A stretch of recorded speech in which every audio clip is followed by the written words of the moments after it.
Okay mga kamads, mga kaibigan, welcome back to another content. And for this video, pag-uusapan po natin yung post ni Sir Zach Alvis. Isa po siyang content creator na galing sa Sydney, Australia, according to this. And yung kanyang post po ay medyo umani ng batikos. And kung para lang din sa alam nyo kung sino siya, siya yung nag-interview kay Frank 5 Mendoza. billion ito. pesos. Billion. 5 billion pesos. Yan, 5 billion 3.6 billion pesos. Ang dami sa why 5 when you can say 10 billion? Loko lang naman. Ano ba? Enough to buy me a condo that will keep me safe during typhoon season. Yun nga. So, ito kasi yung post na yun. Ito yung genesis ng mga bashing sa kanya. Ang point kasi dito kasi, people felt that this post is very insensitive, lalong-lalo na sa ngayon. Kasi alam naman natin na sa bawat sulok ng Pilipinas, at least ng Luzon area, is binabaha. Okay? If you are from Rizal, like myself, binabaha dito. And from NCR din, binabaha din kayo. Diba? So, I don't think naman na mali-mali yung choices natin because I do believe that yung flooding is also a national problem that should be solved fundamentally by our government. Mamaya papakita ko sa inyo. Relax lang. So, hindi nyo kasalanan totally kung binabaha kayo dyan.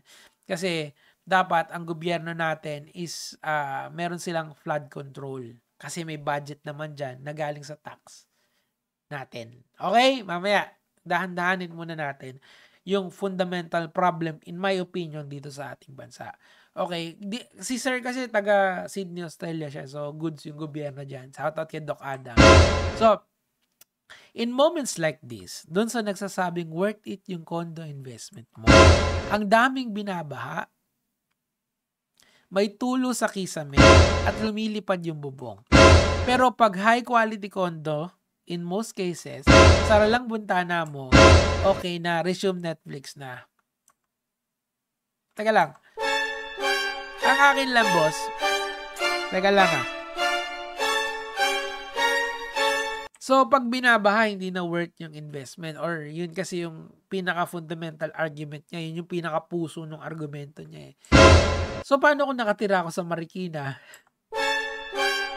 Hindi na sulit na bumili ko ng bahay doon. Hindi naman sa ganon. In fairness naman kasi sa Marikina, they are really trying hard doon. So, paano sila mag-adjust doon? Yung mga Marikenyo tropa natin is nagtataas sila ng bahay nila. So, nakikita mo, maraming matataas na bahay sa Marikina. Pero, of course, that is not enough. Meron pa rin mga tao na mababa yung bahay nila, and kapag baha period na, alis na sila, nag-evacuate na sila. Ang point dito, hindi mo pwedeng isisi sa taong hindi bumili ng condo yung problema nila fundamentally. Kasi baka yun lang yung kaya nila sa ngayon. Sino ba gusto ng binabaha sila? Like, ako, gusto nyo ba na ikaw na nakikinig dyan, gusto nyo ba na binabaha kayo? Hindi, di ba? Kami dito sa amin, anong adjustment na ginawa nung aming dito sa amin? Ako, nagpalagay ako ng bubong dyan para, extra bubong, para nag-i-slide yung tubig papunta sa creek dyan sa likod. Pinaganon ko. Yun eh, para lang mabawasan. Pero of course, hindi ko naman kayang pataasin to ng the second floor agad-agad. Kasi mahal yun eh, di ba? And yung problema naman kasi ng baha, nasusolusyonan nyo naman yan through correct flood control. And sa inyo din, kung sa akin, ako yan, pinataasan ko yung flooring, ganyan. Yung inayos yung lagusan ng tubig para dediretso dun sa creek sa likod. Yun yung kaya kong gawin dito. But that's me. Alam ko yung financial situation ko. Paano yung mga tao na hindi kagaya ko?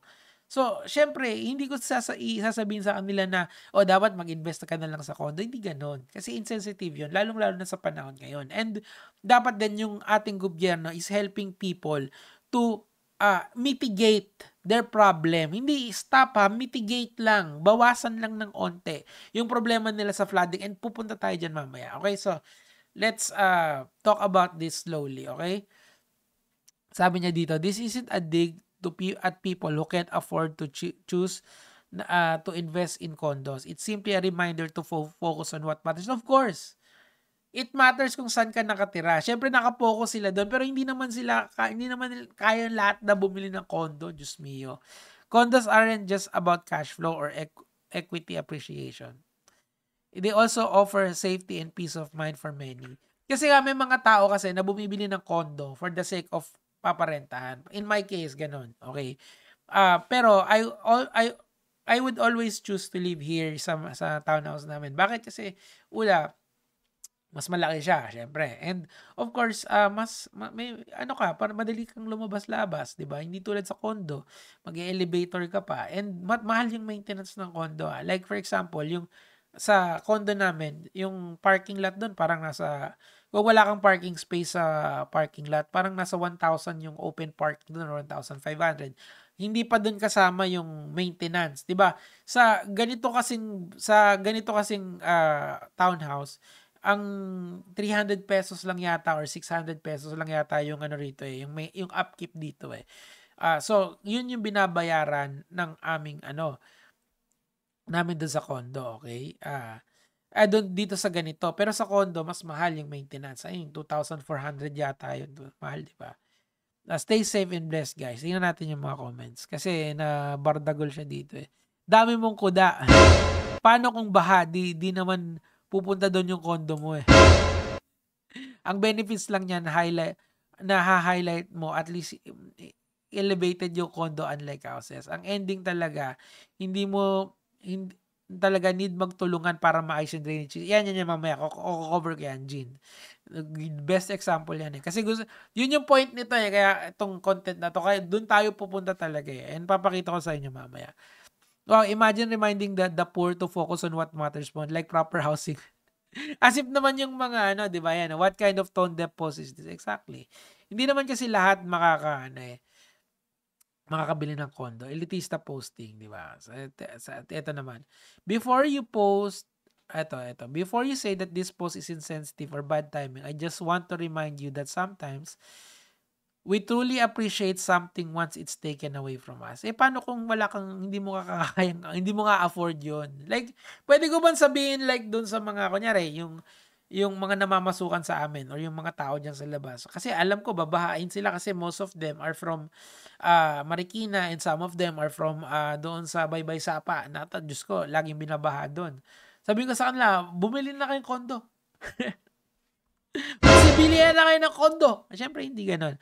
Sanay kasi tayo sa mindset saka isipin na pag nandiyan na yung problema. When life is comfortable, it's easy to celebrate. But the truth is many people aren't preparing for the worst things are going to. Some people don't have the luxury that you have, or some people don't even have job security dito sa Pilipinas. I understand this post might not sit well for everyone, but that's okay. But for others, it may be an eye-opener because while emotions and sympathy are valid, they don't always solve real-life problems. Sometimes, we have to be realistic and practical too. Sige, sabihin mo yan doon sa mga libo-libong taong nahihirapan ngayon. Actually, baka nga million-million.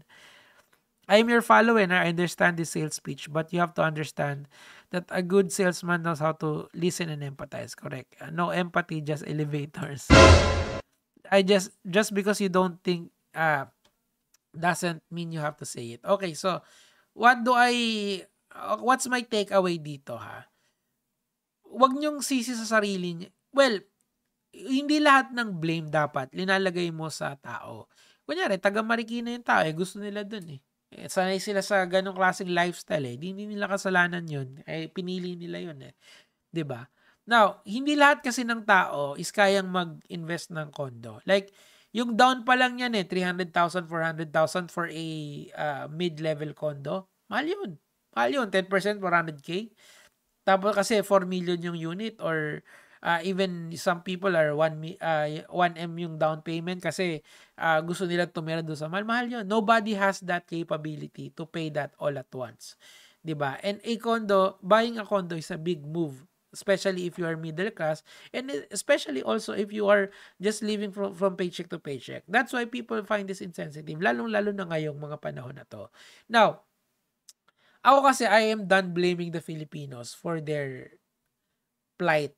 I wanna blame someone who truly is at fault here, or at least sana lang hindi ganito kalala yung nangyayari sa ating bansa. So this is the flood control. Ito po yung flood control natin over the past 5 years. Okay, nakikita nyo, sobrang laki ng flood control budget natin. Pataas siya ng pataas. Okay, yung flood control natin is pataas ng pataas every year. Ngayon yata parang binawasan eh. Pero I'd like us to focus on the 2024 budget. Kasi itong 2024 budget, malaki talaga yung flood control natin. But, ang buong akala ko ayos na ngayon eh. Kasi lumakad ako dyan sa, nung kahapon. Nakita ko po siya, ganun pa rin eh. Kung ano yung iniwan ko last year, ganun pa rin. Ang ini-imagine ko, sana man lang nabawasan ng konti. Hindi ganun kabilis tumaas yung tubig. Ganun pa rin eh. Anong gusto mong isipin ko? Hindi naman ako engineer. Hindi naman ako isang flood control expert. Pero sa nakikita ko, from the time na nakatira ko rito sa amin hanggang sa tumagal, ganun pa rin yung sitwasyon. Marikina is going to get flooded every damn year. Hindi naman siguro medyo bumilis ng onte yung tubig kaso hindi pa rin nasosolve ng maganda. The government has to step in dito. We are not expecting na sobrang mawawala yung baha. There is always going to be floods here in the country. But let's make sure that they mitigate it to the fullest extent possible ng infrastructure ng ating bansa. Hindi kasi ganun yung nangyayari, men eh. Like, it's very frustrating to see that a lot, yung malaki sa tax money ng tao is napupunta sa flood control. Yet, the flood control is not solving anything in particular. Ganun pa rin, tumataas pa rin yung tubig.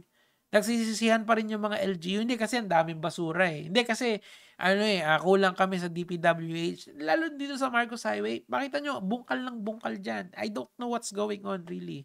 Every year, bungkal ng bungkal. Ang ine-expect ko na lang na sana, may magtayo na naman ng malaking building. Kasi doon lang naaayos eh, yung pagka-private sector na yung pumasok. For me, it's frustrating. Going back dito, na isisisi mo doon sa mga tao, hindi mamaya pa yan. Sisisi mo doon sa mga taong hindi nag-invest ng kondo. That's quite insensitive for me. Yun lang naman po yung sa akin for today, Gege mga lord.